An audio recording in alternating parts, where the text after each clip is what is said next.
We should remove the starvation of women and children from the weapons of warfare. October 18, 1914. Belgium has been occupied by Germany for almost 2 months. This industrialized nation of 7 million depended upon imports for 5/6 of their foodstuffs and was receiving no assistance. 200 miles away in London, a meeting was called at the American Embassy. A prosperous 40-year-old mining engineer was called upon to administer a diplomatic mission of mercy. He was Herbert Hoover, and his task was to make the voice of a Belgian child crying out in the night heard above the ringing cannons and sounding battle of the Great War. Diplomacy to feed a nation. Herbert Hoover and the Commission for Relief in Belgium by Gretchen Moore. Herbert Clark Hoover was born in 1874 in the Quaker community of West Branch, Iowa. Hoover was a member of the pioneer class of Stanford, graduating in 1895. Beginning as a common laborer in the mines, Hoover worked his way up to heading a multinational mining company, becoming a millionaire. Hoover longed for more than just wealth. Just making money isn't enough. I need to get into the big game somewhere. His opportunity came August 3, 1914, the day Germany declared war on France, World War I. Thousands of Americans were caught in Europe. Hoover was in London, where the American Consul General explained the dire situation. Looking back, Hoover said, "I then asked myself, could I think of anything to do?" Hoover created the American Citizens Relief Committee, which diplomatically provided transportation, lodging, food, loans, and return voyage for 120,000 stranded Americans. Hoover later stated, "I did not realize it at that moment, but on August 3, 1914, my career was over forever. I was on the slippery road of public life." October 18, 1914. Hoover met with businessmen concerning Belgium's ominous state of affairs. One businessman turned to Hoover. "We must have leaders to organize and conduct this matter. We in Belgium are faced with life and death for over 1 million of our people. You alone have the setting for this job." Hoover took the diplomatic challenge for the Belgian people and never earned another penny for his work. Now, with the survival of an entire nation upon his shoulders, Hoover began the Commission for Relief in Belgium, the CRB, and took over as chairperson. This diplomatic organization, unprecedented in world history, monitored food distribution to a nation under hostile control. Hoover stated, "It was not relief in any known sense. It was the feeding of a nation." Immediately, Hoover was faced with complications, finding food to feed 9 million people per day, preventing starvation, raising funds, securing transportation, and providing distribution. By far, the CRB's biggest challenge was debating with the Germans and British, who each believed the Commission helped their enemy. British leaders believed Germany was responsible for feeding the Belgians. In fact, Winston Churchill called the CRB a positive military disaster. Through Hoover's determination and successful diplomacy, the Commission's work continued. Diplomacy was built into this in that he had to, first of all, win permission of two governments that were fighting each other to even do it.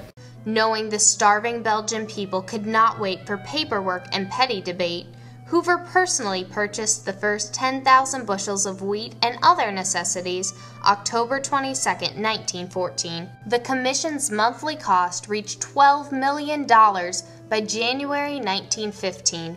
The need for fundraising quickly became apparent.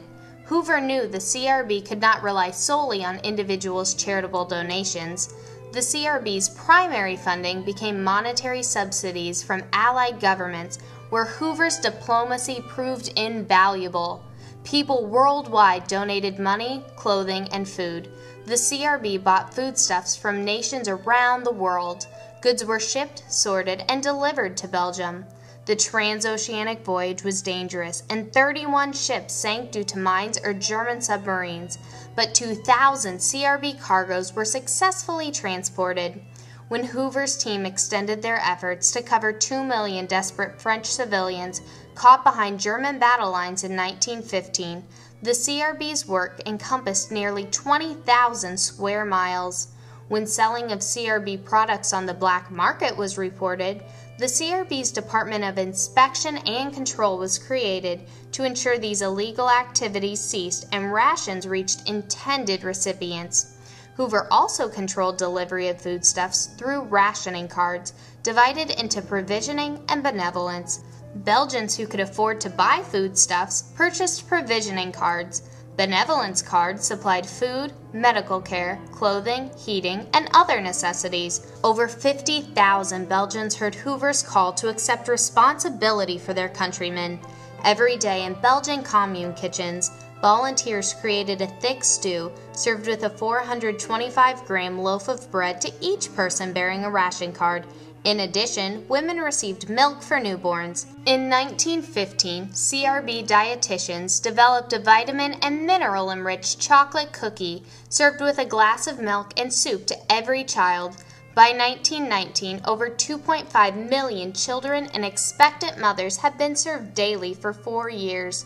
When World War I ended, it was verified the child recipients of CRB aid had lower mortality and morbidity rates than ever in history. Herbert Hoover felt strongly about ensuring Belgians received food, but also having them work for what they received.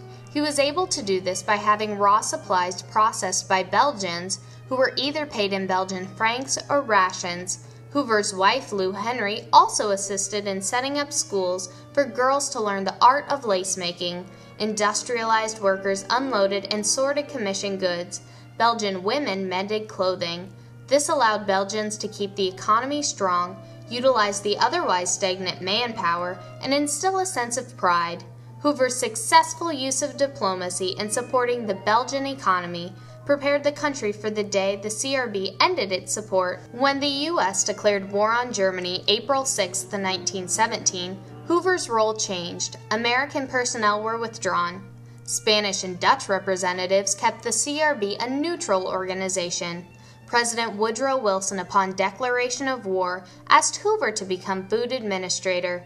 Hoover consented on the condition he could also manage the CRB, which continued through the end of the war in 1918.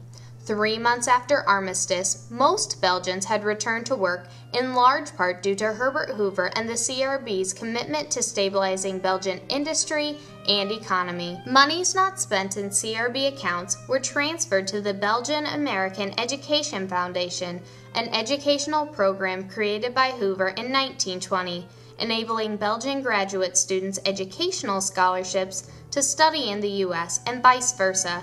This program thrives today. In 1929, Herbert Hoover was elected president in a landslide because he was rightfully recognized as the great humanitarian. This title proved to be a curse with the onset of the Great Depression, when people questioned why Hoover could take care of the Europeans but not his countrymen. After his landslide defeat in 1932, Hoover continued his humanitarian work worldwide, providing food assistance to more than 80 million people in over 20 nations. After World War II, Hoover's experience and example helped to inspire the creation of UNICEF. Today, Herbert Hoover's humanitarian and diplomatic legacy endures. The world expects and takes for granted the U.S. will provide diplomatic action in times of crisis. This can be seen with aid given after the Haitian and Japanese earthquakes and recently in the Middle East conflicts. Feed the people. Fill their bellies first, then you can change their attitude. And it is something that's a hallmark of American diplomacy to this day. One reason for this expectation is the institution created nearly 100 years ago by Herbert Hoover. The Commission for Relief in Belgium was a historic humanitarian undertaking, pioneering global philanthropy and non-governmental organizations. Hoover stated his unprecedented relief organization had brought lasting benefits to the world. It had pioneered the methods of relief from famine and rehabilitation of children during social upheaval. The CRB was the first form of American humanitarian relief and foreign aid of the 20th century. Through Herbert Hoover's skillful diplomacy, the Commission for Relief in Belgium saved over 11 million innocent civilians from suffering, starvation, and death.